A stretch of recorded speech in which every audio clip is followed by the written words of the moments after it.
Hi, everyone, and welcome to the Neil Haley Show. The variety of guests I've had for recording and taping 6 hours of TV, radio. It's just a tremendous experience. 3 hours, 6 episodes, 3 hours. It's just a tremendous experience. Go to my website, totaltutor.net, for more information. Twitter, Total Tutor, Neil S. Haley, Facebook, LinkedIn, Neil Haley, Instagram, Total Tutor, and Pinterest, Neil Haley, and Google+. When I go and put on Facebook all the people that I interviewed, I'm probably going to be posting it on Monday because I'm probably just going to just tweet out in Facebook 3 hours today of television. Wow. And I still could keep going. I could go all day. I always wanted the marathon of interviews to do 24 hours. It would be the most fun in the world because it's just something great because you get to learn from such important people. So we've had one CEO on. Let's add another one to the mix. So I'm excited to welcome to the program Justin Gibson, president of Vom Fass. Justin, thanks for calling, and thanks for coming on the Neil Haley Show and simulcasting with the Total Education Network Radio. How are you? I'm wonderful, Neil. Thanks so much for having me on. Very excited to join you in this.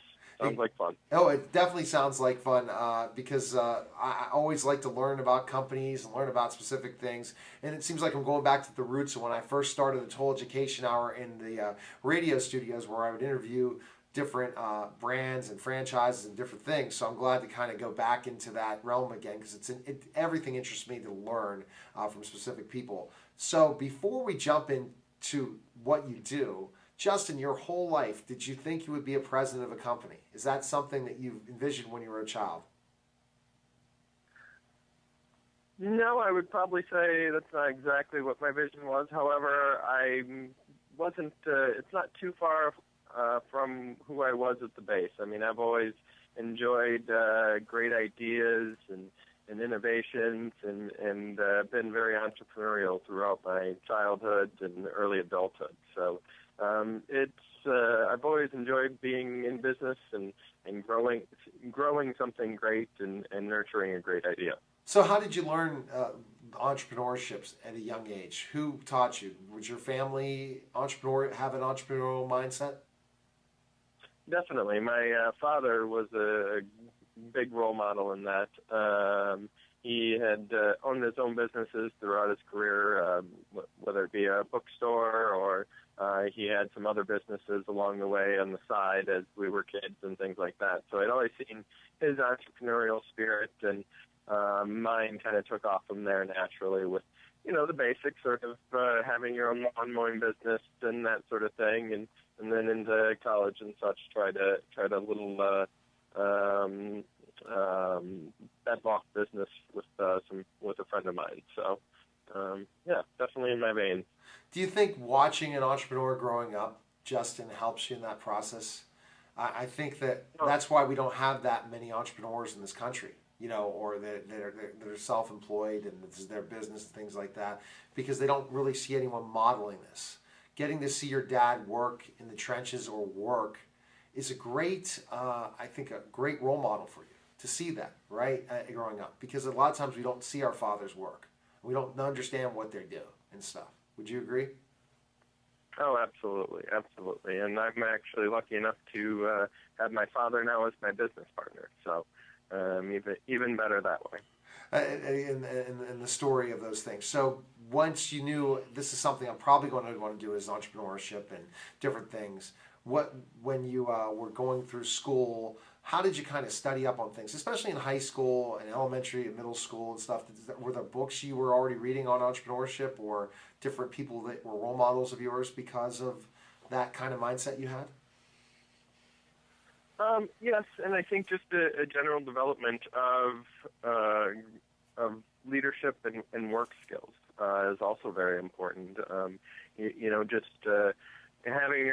Creating your own little business like lawn mowing and trying to recruit people and those sorts of things. Those are great practices, as well as I was a clerk at the local grocery gas station place, and that taught me a lot of the personal interaction skills, management skills, responsibilities, and then America's full of entrepreneurial spirit, and it does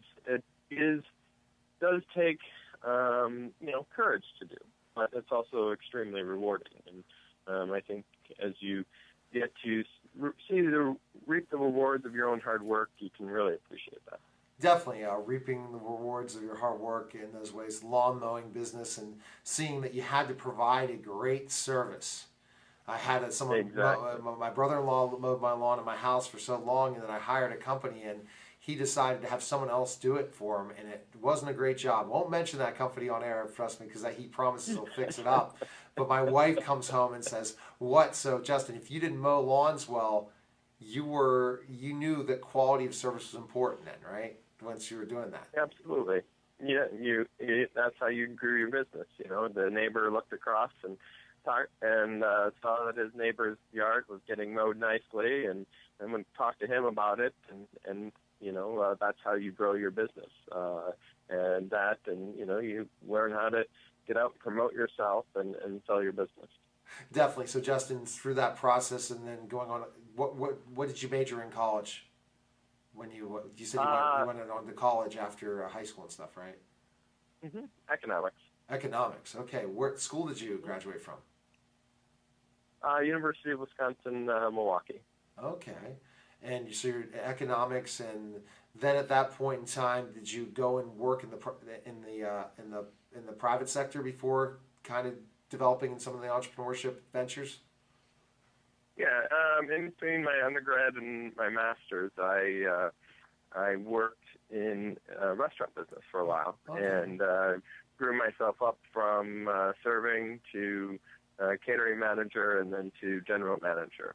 And that was actually ended up in the general manager role in a franchise business, which kind of cut my teeth in the world of franchising, and certainly in customer service and the importance of that. That's really interesting, because you learned firsthand from your father with his. You said he had a bookstore. Then you went into the process of the restaurant business, and having economics as your undergrad. And what is your master's in? MBA? Did you get an MBA?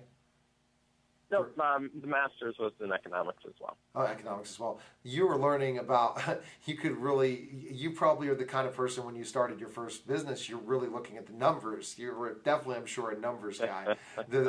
That's saying, you know what, okay, this doesn't make sense number-wise. When you see some people say, oh yeah, we'll be fine. You see so many businesses fail because they don't look at the opening costs and stuff like that. So from economics, you kind of could choose what's the best field to go into. And when you were in the restaurant business, was it a hot business at that time, the restaurant business, when you were involved in it?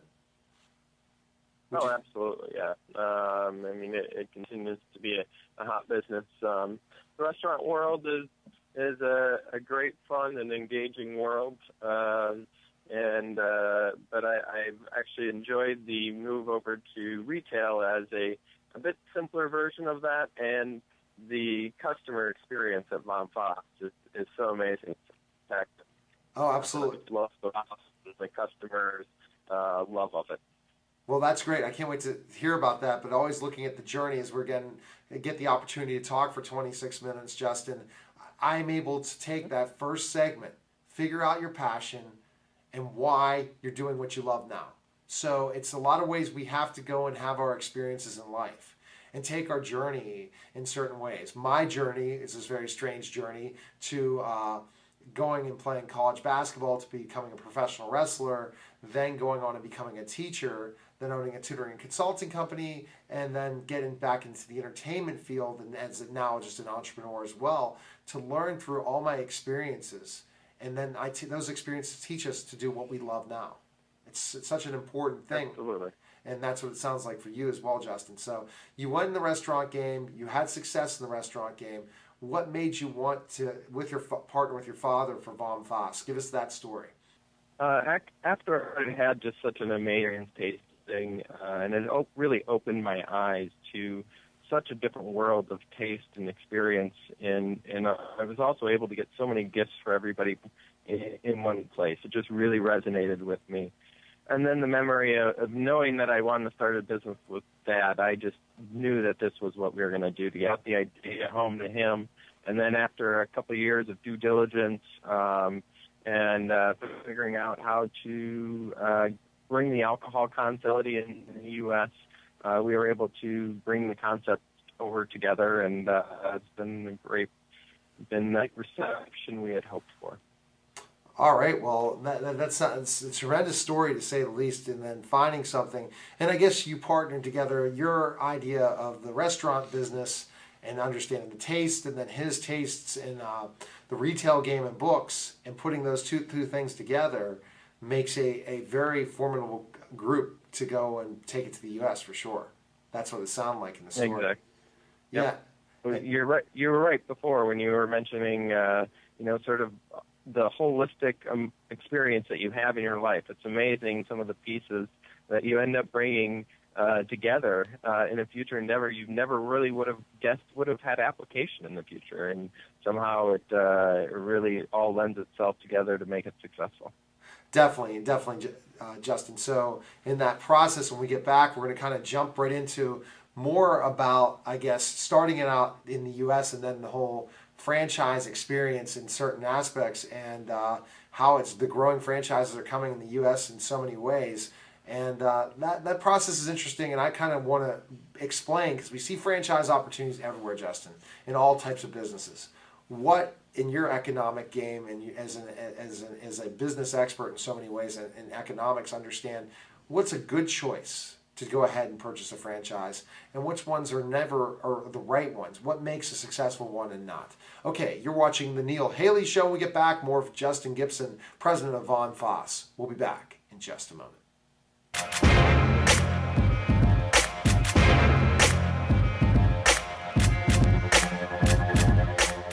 Hi, my name's Jim Koontz, and this is John Bauer, and we're paramedics with Tri-Community South EMS.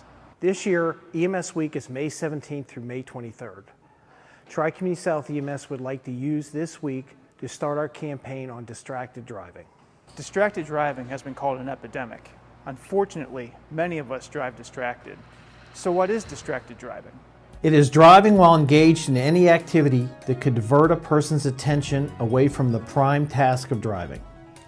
Texting, making phone calls, putting on makeup, reaching for objects, changing the CD or radio channel is part of an endless list that put us at risk. The following statistics should make each of us think about making changes in the way we drive or ride in a car. In 2012, over 3,000 people were killed and 421,000 were injured as a result of distracted driving. In 2011, it was estimated that at a typical daylight moment, at least 660,000 cars were being driven by drivers using handheld cell phones. 40% of teenagers have been in a car with a person using a cell phone while driving in a way that put others in danger. Driving while using a cell phone reduces the amount of brain activity devoted to driving by 37%. Change the way you drive. Speak up for your safety. Drive without texting or talking on your cell phone. Make calls or texts prior to driving. Pull over to a safe location to text or check emails. Stop texting or talking on cell phones to others that are driving. It all starts with you. In honor of EMS Week, Tri-Community South would like to thank and recognize our staff for the work they do in keeping our community safe.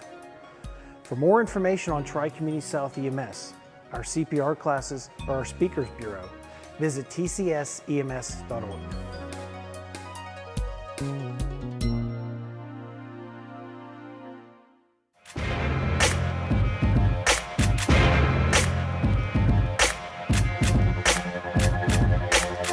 We're back to the Neil Haley Show, and a very great, interesting story with Justin Gibson, president of Vom Fass, how in Germany he went and discovered something that really attracted him to want to take it to the U.S. So once you tell us a little conversation you went with your father. Once you said you saw this opportunity and said to him, "Let's do this." What was that conversation like? Well, he was a bit in disbelief, as you can imagine. His son had come back from a graduate summer abroad program in Europe and had the great business idea. And so at first he had not experienced it for himself, so he needed a bit more convincing than just my word that it was wonderful. So he ventured over to Germany himself, meeting Johannes Kerlin, our founder over there, and got a tour of our production facilities there and really learned the history and the depth of relationships that we have with our artisan producers from throughout the world. And then through all of that, he really convinced himself of just how wonderful and amazing the products and the concept and how wonderful they really are. And that really convinced him and got him on board that this really is just a great idea and a great thing to do. So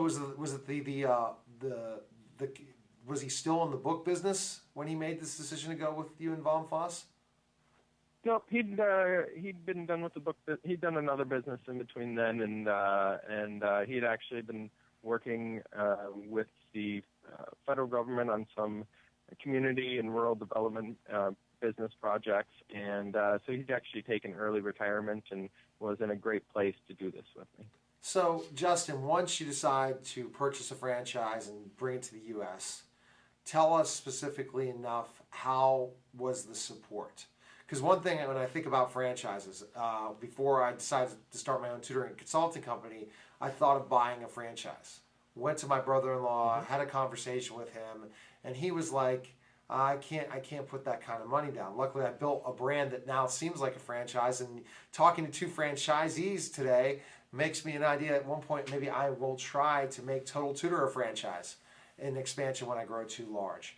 But when you think about it, what types of support did you have, especially when just learning very little, but enjoyed the experience of Vom Fass once you took it to the U.S.?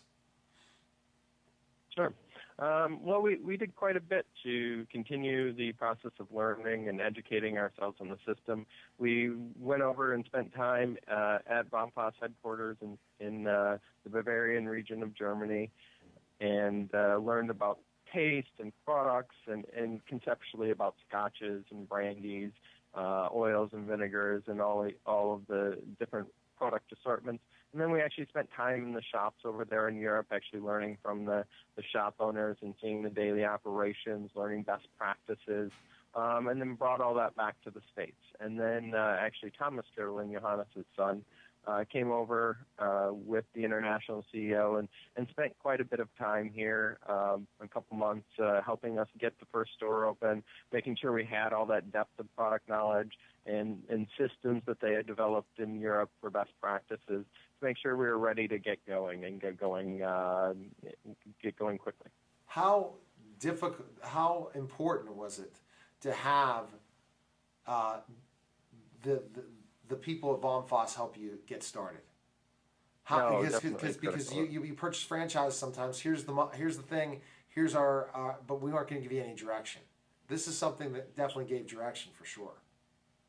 Absolutely. I mean, and the critical element of Vom Fass is its products.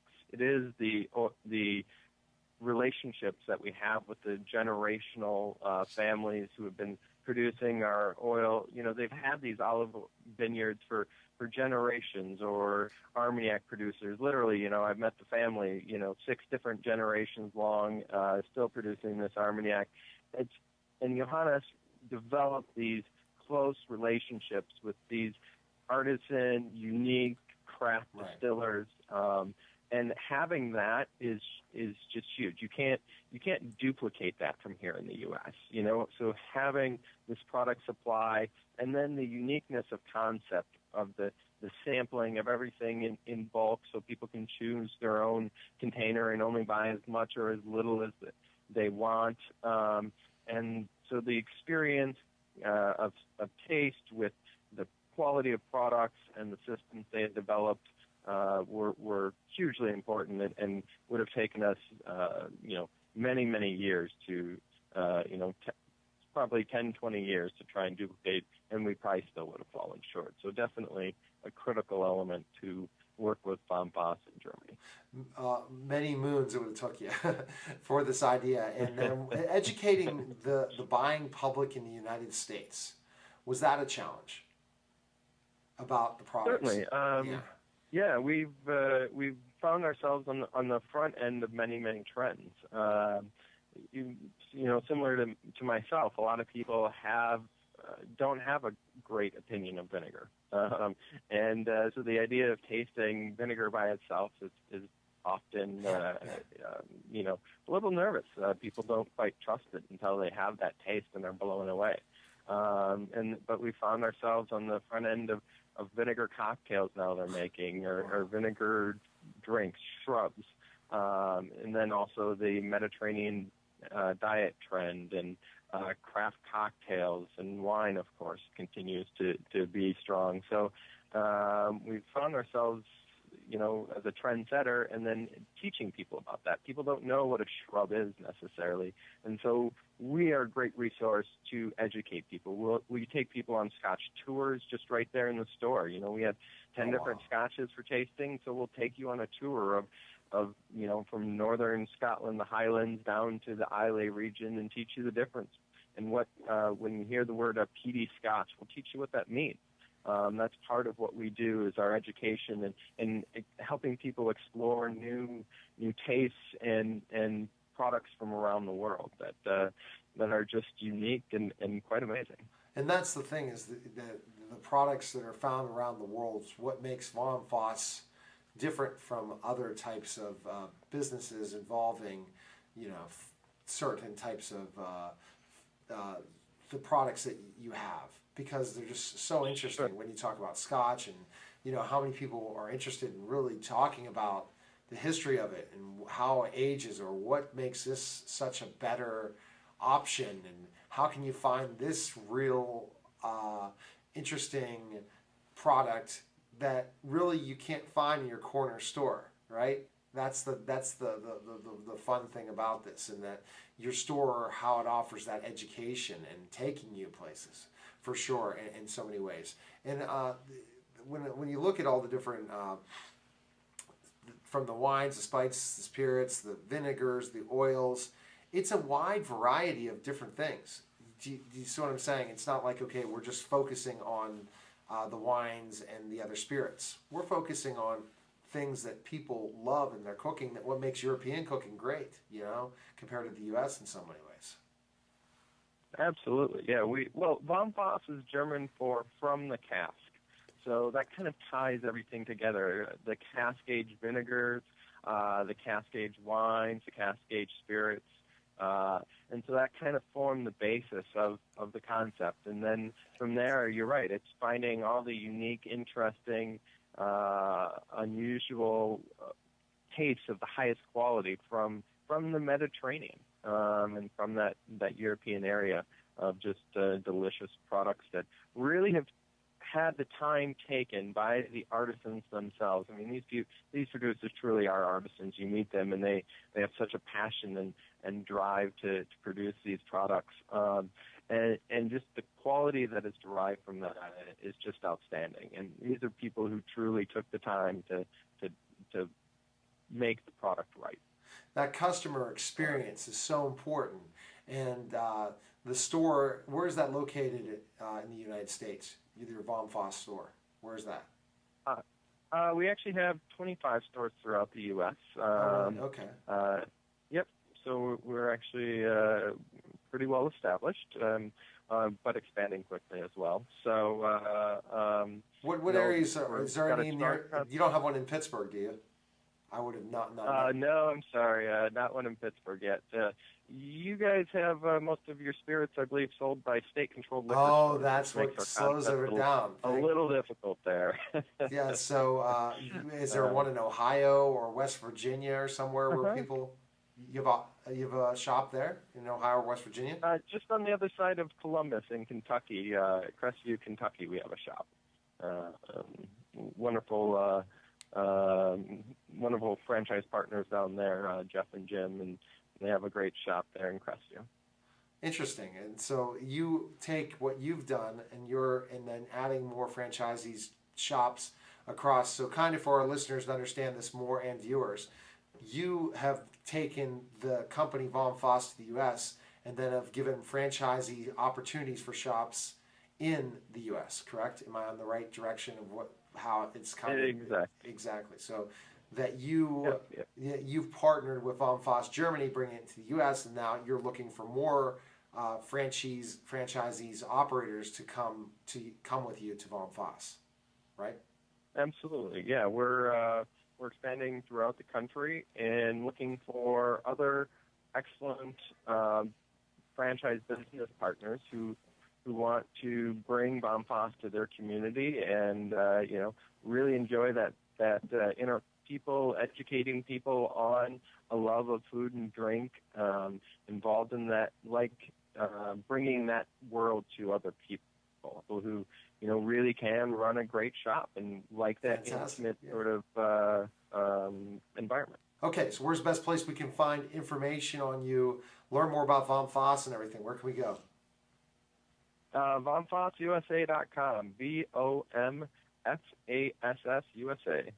Well, fantastic.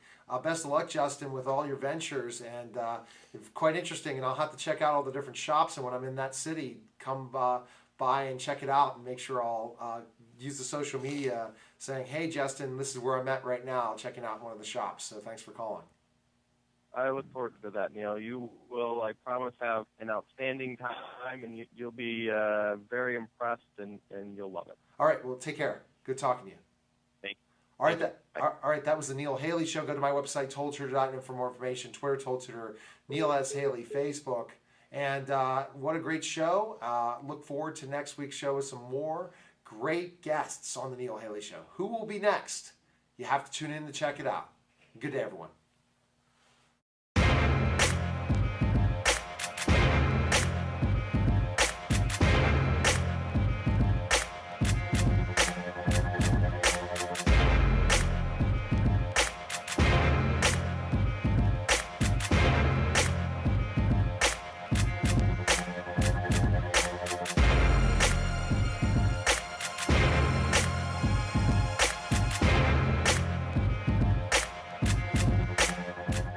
I grew up in a sports family. From a very young age, I was exposed to sports in a great way. My uncle was on the first pro basketball team in Pittsburgh, the Pittsburgh Ironmen. My cousins played baseball in the Army. I got to see them pitch at Fort Knox in Louisville, Kentucky. And my dad, of course, that was my hero. He was a basketball referee for over 30 years. Met a lot of great people. Have any of you ever heard of George Couples? He was a man who used to call our house and schedule my dad for City League basketball games. Just been a passion in my life, and as I got older I found out about horses, and I ended up owning a stable. And I was asked to be on a sports show with Roger Houston called the Meadows Racing Network. Watching Roger Houston direct and even produce this show, and when we were done, I said, boy, that'd be something great. Maybe someday I could have a TV show. Back in 2011, I had a conversation with some friends about sports that piqued my interest in how could we start a sports talk show on TV? Well, I found out I could go to public access TV in Bethel Park and I'd be able to produce my own sports talk TV show. The great thing about doing 2 sports talk shows on BPTV is I can share my passion about sports with thousands of people every week. If you are passionate about something that you would like to share with the community, I encourage you to come to BPTV and produce a show like I do. I'm Al Levine, volunteer producer of Pittsburgh Sportsline on BPTV.